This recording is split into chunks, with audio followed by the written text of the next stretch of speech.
Margaret Calloway did not wait for the appetizers to arrive before she decided to make me disappear. She was standing at the center of the rooftop terrace of the Harlow Grand, dressed in a column of ivory silk that probably cost more than my first car. Holding a glass of Sancerre like it was a scepter. The whole evening had been engineered to be a monument to her family's taste. Her family's reach. Her family's certainty that they occupied a different and better tier of existence than the rest of humanity. The golden hour light caught the facets of her earrings. The caterers moved around her, like planets orbiting a particularly cold sun. I was standing near my younger sister Nora, adjusting the thin gold bracelet on her wrist, the one our grandmother had worn every single day until the morning she passed. I had saved it from the estate sale. I had driven 4 hours to get there before the vultures did. It was the only piece of jewelry in the room that actually meant something, and I should have known that was exactly why Margaret would notice it. She appeared at my elbow without warning, the way wealthy women who are used to being obeyed tend to appear as if the rules of physical space simply don't apply to them. "What a darling little thing," she said, and her hand closed around Nora's wrist before either of us could react. She unclasped the bracelet with the practiced ease of a woman who took what she wanted so often she had stopped bothering to ask. She turned it over once in the light, her mouth pulling into a shape that was not quite a smile. Gold-filled, not solid. Sweet. Sentimental. She set it down on the tray of a passing server, the same way you'd set down a cocktail napkin you were finished with. "We have a dress code here, sweetheart. Costume jewelry reads as effort. And effort reads as desperation. You understand." She was already turning away. I watched my grandmother's bracelet move across the terrace on a silver tray. I watched Nora's face, the way her chin dropped, the way she pressed her lips together. The way she shrank. 3 years of that woman doing exactly this to my sister, and Nora still flinched like it was the first time. I felt something inside me go very still. Have you ever had a moment where someone crosses a line so cleanly, so deliberately, that the anger doesn't rise hot and loud but instead settles deep and cold, the way concrete sets? Like the emotion becomes load-bearing. Like it becomes infrastructure. That was what happened to me on that terrace. I didn't say a word. I didn't chase the tray. I just stood there and let the stillness do its work. And I thought, clearly and without drama, that this was the last time Margaret Calloway would ever touch anything that belonged to my family. Nora looked at me, her eyes bright with the particular humiliation of someone who loves a person they probably shouldn't. She had been with Margaret's son, Daniel, for 2 years. She had learned to make herself smaller, to fit inside the world the Calloways had built. She had learned to laugh at jokes that were aimed at her. She had learned to nod when Margaret made pronouncements about class and lineage and the importance of knowing where you came from, as if Nora's origins were something to be quietly managed rather than celebrated. "She didn't mean it like that," Nora said softly, and the fact that she said it was the part that hurt the most. I put my hand on her arm. "Go find Daniel. Have a good evening. I'll handle the bracelet." What I did not tell Nora, what I had not told anyone in that room, was that the Harlow Grand, this monument to marble and recessed lighting and the kind of quiet opulence that announces itself through restraint had been part of my portfolio for 11 months. I had not come to the Calloway family dinner as a guest. I had come as the owner of the building they were renting. "My name is Claire. I'm 31 years old. I run a real estate development and investment firm called Meridian Group, and we specialize in acquiring landmark properties and turning them into something worth keeping. I had grown up in a 2-bedroom apartment in Cleveland with my grandmother and my sister while my mother worked double shifts at a hospital 20 minutes away. I had gotten a scholarship, then another scholarship, then a job that nearly broke me, and then one idea that didn't. I had been in rooms like this one for a decade, and I had learned that the rooms don't care who built them. They belong to whoever holds the deed. The Calloways did not know who I was. That was not an accident. When Nora first started bringing me around, I had kept things quiet because I was protecting her. She was in love. Or something that felt like love. And she needed the space to figure that out without the complication of her older sister turning every family dinner into a power audit. So I came as Claire, Nora's sister. She works in real estate, and I dressed in a way that didn't announce anything, and I watched. I watched the way Margaret organized the seating. I watched the way Daniel's father, Gerald, held court about his firm, a mid-size commercial leasing company called Calloway Property Partners. The way men talk about things they've inherited as if they built them from nothing. I watched the way Daniel looked at Nora occasionally with warmth. More often with the distracted affection of someone whose attention was primarily reserved for themselves. I had stayed quiet because I loved my sister. But there are limits to what love asks you to swallow. I excused myself from the terrace and walked inside through the glass doors, my heels silent on the hand-laid terrazzo. The Harlow Grand's interior manager, a precise and unflappable woman named Sylvia, appeared at my side within 30 seconds. She had been expecting me. I had sent a message from the car. "Miss Claire." Her voice was barely above a murmur. "The item is with me." I had it retrieved the moment I saw. She produced the bracelet from her jacket pocket, nested in a small square of velvet. I took it and held it for a moment. The metal was warm from being in her pocket. My grandmother had worn it warm like that for 40 years. "Thank you," I said. Then, because we had worked together long enough for her to understand how I operated, I said, "I need a full picture of the Calloway booking tonight. Guest list, corporate card on file, Any house accounts they're drawing from. And I need my counsel. Sylvia nodded once and moved away without another word. I took a moment in the corridor. The walls were lined with architectural photographs from the building's original construction in 1938, and I had spent a considerable sum restoring those frames. There was a satisfaction in standing in a place you had saved from the kind of slow deterioration that comes from indifference. I thought about indifference and about the people on that terrace, and I pulled out my phone and called my attorney, Marcus Webb. He answered on the second ring, the way he always did when he saw my number. "Tell me you're not about to do something interesting," he said. "I need you here." "The Harlow." "Tonight." There was a brief pause. "Scale of 1 to 10. 7, I said. "Maybe an 8. "Bring the Callaway Property Partners file." He was quiet for a second. "You knew they were going to be there." "I knew they booked the terrace." "Claire." "Marcus." "The file." He arrived 40 minutes later, moving through the lobby in his charcoal overcoat with the leather document case that I always privately thought of as his weapon. He found me in the small executive office on the second floor, the one with the view of the terrace below. I had been watching. The picture from up here was clarifying. Margaret held the room by moving through it, touching an arm here, leaning in to whisper there, redistributing social energy, like a circuit board. Gerald was doing what Gerald always did, which was stand with a group of men and talk. Daniel had his hand at the small of Nora's back in a way that looked proprietary, rather than affectionate, and I watched my sister tilt her head toward whatever he was saying with that particular attentiveness she had developed. The attentiveness of someone who has learned to make the other person feel like the most important thing in the room, because they've learned what happens when they don't. Marcus set the file on the table between us and said nothing while I looked. "How bad is it?" I asked. "Worse than the last time we looked," he said. Gerald refinanced the flagship commercial property on Weston Avenue 8 months ago to cover operating shortfalls. He used the firm's investment holdings as collateral. Callaway Property Partners is presenting a healthy face publicly, but the internal numbers indicate they are roughly 14 months from a serious liquidity problem. Possibly less, given the current rate environment. And the Meridian connection? Marcus opened the file and laid a single sheet on the table. Callaway Property Partners holds 3 long-term lease agreements for commercial space across 2 of your buildings, the Foundry District property, and the one on Clement Street. Combined annual revenue to you, roughly $2.3 million. They are current on payments, but only because they've been quietly consolidating from other accounts to cover it. He paused. They need those leases. If either of them is not renewed, the picture gets considerably darker for them. Both leases came up for renewal in 60 days. Neither Gerald nor Margaret knew that the landlord their firm had been sending checks to for 4 years was the woman their son was asking to accept as Nora's family. I looked back down at the terrace. Margaret was laughing at something, her hand on the arm of a woman I recognized as a city council member's wife. The golden hour was gone now. The terrace lights had come up warm and amber, and the whole scene looked, from up here, like a snow globe version of a world that was about to be shaken. "There's something else," Marcus said, his voice shifting into the register he used when the information was genuinely bad. I looked at him. "I had our compliance team run a review last month, standard acquisition due diligence on the Clement Street tenants. Callaway Property Partners has been subletting approximately 40% of their leased square footage to third parties without authorization. It's in direct violation of the lease terms, and they've been collecting the sublease income, which over the past 2 years amounts to just over $340,000, without disclosure or remittance." The room was very quiet. "They've been subleasing space in my building," I said. "Collecting the rent, keeping the money, and not telling me." "For 26 months, Marcus confirmed. I stood up and straightened my jacket. It was a simple charcoal blazer. No logos. I had bought it at a sample sale 3 years ago because I liked the cut, and I had worn it to close $200 million in deals since then. I had always found that the best armor looked like nothing at all. "I'd like to go back to the party," I said. The terrace was at peak warmth when I returned. Someone had arranged for a jazz trio to play in the corner, and the music threaded itself through the conversation and the clink of glasses and the particular hum of people who believed themselves comfortable. I found my sister near the bar, standing with Daniel and 2 of his friends, holding a drink she wasn't really sipping. She looked up when she saw me, and I gave her a small, specific look that only siblings can decode. The one that says, "I am here. Stand straight." She did. Just slightly. But she did. Margaret materialized, as she always did, with unerring instinct for moments she wanted to control. "Claire." She said my name with the specific intonation of someone who has decided a person is interchangeable with their function. "We were just talking about you, actually. I was telling Renata that Nora's sister works in property. Small residential things, is that right? I always say, everyone has to start somewhere." "That's generous of you," I said pleasantly.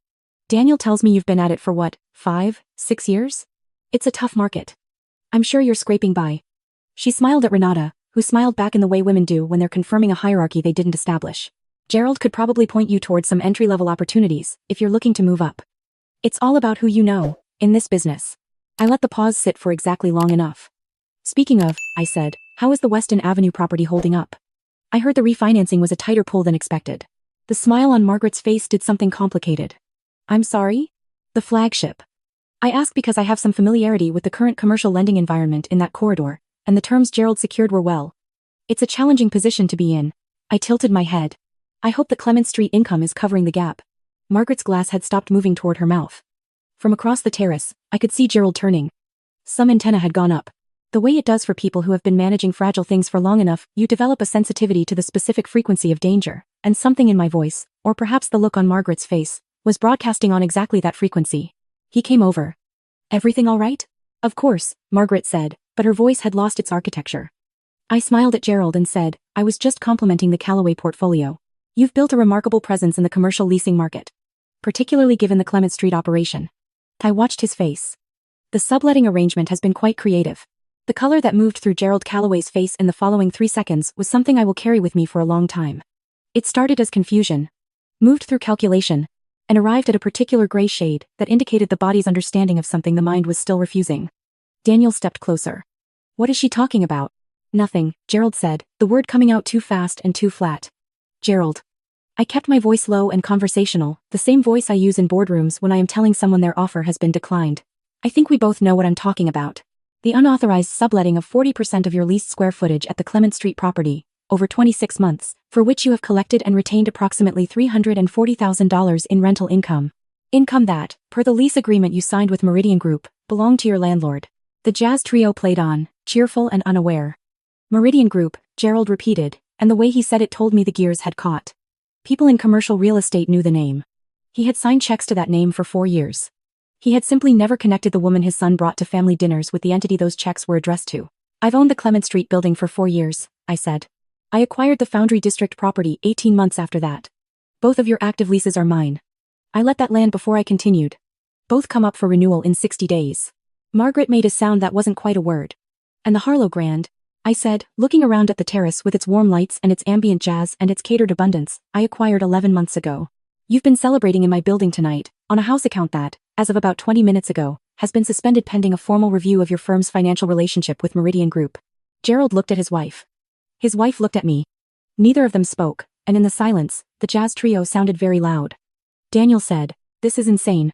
Dad. She's making this up." "She's not," Gerald said quietly. His voice had gone flat and uninflected, the voice of a man doing emergency accounting in his head. Marcus appeared at my shoulder with the document case, and I had not stage managed that he had simply read the room from across the terrace, and moved when the moment required it, the way excellent attorneys do. He opened the case and produced a single folder. "The formal notice of lease non-renewal for both properties," he said, addressing Gerald directly, "and the demand for remittance of the $340,000 in improperly retained sublease income, with applicable interest. You have 30 days to respond." Daniel looked at Nora. His face was doing something new, something I had not seen it do in 2 years of observing him at family functions. The entitlement had fallen away, and what was underneath it was just a young man who had grown up in a house of cards and never been told that was what it was. "Nora," he said. "Tell your sister to stop." Nora had been standing very still through all of this. I could feel her stillness from where I was standing. It had a different quality than the stillness she usually brought to these evenings, not the stillness of someone making themselves small, but the stillness of someone who has stopped running a calculation and reached a result. She looked at Daniel for a long moment. "She's protecting me," Nora said. "That's what she does. And I've been asking her to be quiet about it for 2 years because I was afraid of exactly this." She looked around at Margaret, at Gerald, at the guests who were close enough to have absorbed the shape of what was happening without yet knowing all the details. "I spent 2 years learning how to fit inside your idea of what I should be. I stopped wearing my grandmother's bracelet to family dinners because your mother told me costume jewelry was embarrassing. I stopped talking about growing up in Cleveland because your father made that face." She paused. "And tonight your mother took my grandmother's bracelet off my wrist and put it on a server's tray like it was garbage." Daniel opened his mouth. "I'm not finished," Nora said. She didn't raise her voice. She simply made it clear that she was the one speaking now. "I loved you, Daniel. I think some part of me still does. But love doesn't ask you to amputate pieces of yourself until the person standing there doesn't look like you anymore. I looked in the bathroom mirror tonight and I thought, I don't know who this woman is. And I realized I'd been disappearing for 2 years, and I'd been doing it voluntarily, because I thought that was what you needed me to do." She picked up her clutch from the bar. "It wasn't worth it." She walked over to me, and I put my arm around her, and she leaned into it for exactly 1 second the same way she used to when we were kids, and something had frightened her, and then she straightened. "The bracelet," I said to her quietly. "Inside pocket." She found it and put it on. And I watched her clasp it on her wrist. And I thought about my grandmother's hands. And I did not cry. Because the moment didn't need that from me. Margaret had not moved. She was standing in the center of the terrace with her Sancerre, and the social geometry of the room had shifted entirely around her in the last 6 minutes, and she was the last one to fully understand it. The council member's wife had taken 2 discreet steps back. The jazz trio was finishing a song. "You can't do this," Margaret said. The authority in her voice was still there, but it was the authority of a woman who has not yet accepted that the source of her authority has been switched off. "Gerald, do something. Call your attorney." "My attorney is standing right here," I said. "You're welcome to have yours call him." Gerald has his number. Gerald did have his number. He had called Marcus twice in the past year about lease renewal negotiations. He had found Marcus professional and fair. He had no idea that Marcus worked exclusively for me. "The lease non-renewal doesn't have to be the end of the conversation," I said, addressing Gerald, because Gerald was the one who would understand this. Meridian Group is not in the business of punishing tenants. We're in the business of fair agreements. If your firm wants to discuss terms going forward, including a repayment structure for the sublease income, Marcus will take your call. I picked up my own glass from the bar and held it lightly. "But that conversation happens in an office. Not here." Gerald nodded once, barely perceptibly. The nod of a man accepting a lifeline. Daniel was looking at Nora with an expression I recognized from the end of things, not grief exactly, but the specific bewilderment of someone who has just discovered that a person they'd underestimated had always known exactly what they were worth, and had simply been waiting for the right moment to stop pretending otherwise. "Nora," he said again. Just her name. This time. No instructions attached. "Take care of yourself, Daniel," she said, and she meant it, and the fact that she meant it was the most dignity either of them had in that moment. We left through the main entrance. The Harlow Grand's lobby was all warm, light and quiet marble, and the particular hush that expensive spaces use to communicate their own seriousness. The doorman held the door. Outside, the city air was clean and cold, the way it gets in late October when the humidity has finally burned off and everything smells like pavement and distant leaves. Nora and I walked half a block before she stopped on the sidewalk and put her hands over her face, not crying exactly but doing something adjacent to it, some internal pressure releasing itself through her palms. 2 years, she said, mostly to herself. "I know. I thought if I got good enough at it, eventually it would feel like mine. Like I fit." She dropped her hands and looked at me. Her mascara had not moved. She was made of sturdier stuff than she gave herself credit for. "I kept thinking the problem was me." "The problem was never you. You knew. You've always known." "I knew the numbers didn't add up," I said. "I knew they treated you like a variable they were trying to manage. And I know you, and you are not a variable." She laughed a little, wet and unpolished. "You own their buildings." "I do. You've been their landlord this whole time." "I have." She looked at me in the way that only someone who has known you since before you were anyone looks at you. "Did you plan this? Tonight?" I thought about the honest answer to that. "I planned to be in the room," I said. "I didn't plan anything specific. I was going to protect you quietly if I could. But when she took the bracelet, I stopped. Some things require a different response." Nora nodded slowly. She looked down at her wrist, at the bracelet, at the thin gold chain catching the streetlight. "Grandma would have loved this," she said. "She would have thought it was excessive, and loved every second." "Yes," I agreed. "And loved every second." We found a diner 4 blocks away, the kind with a neon sign and laminated menus and coffee that comes in mugs the size of small buckets. We sat in a booth by the window and ordered eggs and toast at 9:30 at night, the way we used to do in college when everything felt navigable as long as we were doing it together. The restaurant smelled like butter and coffee and old vinyl, and it was the best smelling room I had been in all night by a considerable margin. Marcus texted while we were waiting for the food. Gerald Calloway called at 9:47. "Ready to discuss terms." I texted back 2 words Monday morning and put my phone face down on the table. "What happens to them?"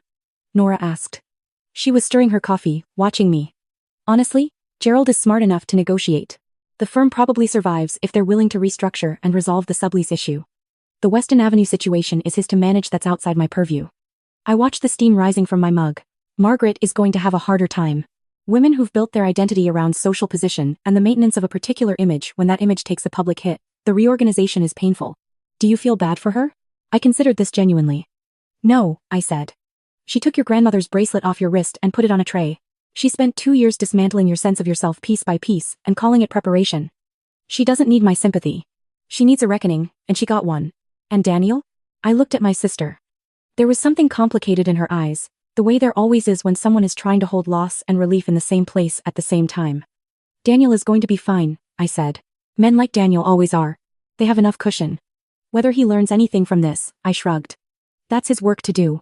Nora nodded. The food came and we ate without ceremony. The way people eat when they've been through something and the body is simply asking to be fed. The diner was warm and a little too loud, which was perfect.